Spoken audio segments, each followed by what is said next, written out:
நம்முடைய கடைசி காலத்துல நோய் வந்து கஷ்டப்படும் போது நம்மால எவ்வளவோ உதவிகளை பெற்று சொந்தக்காரங்க நண்பர்கள் எல்லாம் இவனே போய் சேர போறான், இனி இவனுக்கு சிகிச்சைக்கு பணம் கொடுத்தா அதை யார்கிட்ட போய் கேட்கறதுன்னு நினைச்சு மெல்ல விலைக்குவாங்க.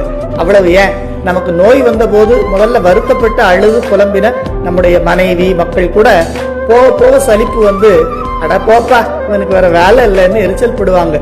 அம்மா எப்பவுமே தன் பிள்ளை நல்லா இருக்கணும்னு நினைப்பா. அவளும் கூட நாம படுற வேதனையை தாங்க முடியாம ஒரு கட்டத்துல கடவுளே என் குழந்தையை எடுத்துக்கோ, என்னால இதெல்லாம் பார்க்க முடியலன்னு வேண்டிக்குவாளாம். இவ்வளவு காலமா யாரெல்லாம் நமக்கு துணையா இருப்பாங்கன்னு நம்பினோமோ அவங்க எல்லாம் கூட ஒரு கட்டத்துல யார் நீ தெரியலையேன்னு சொல்லும் நிலை கூட வரலாம்.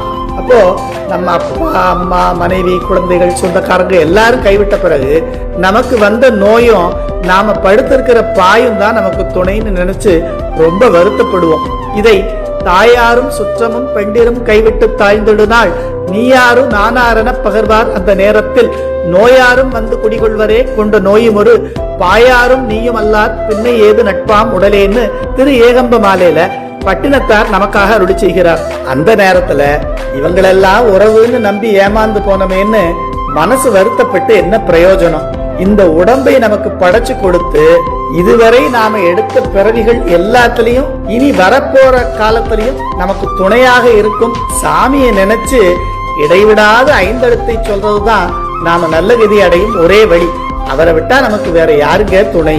நாம நம்பிக்கிட்டு இருந்த இந்த உறவுகள் எல்லாம் ஒரு காலத்துல நம்மளை கைவிட்டுட்டு போயிரும். அதெல்லாம் நிலை இல்லாதது என்பதை நமக்கு அறிவுறுத்துகிறார்.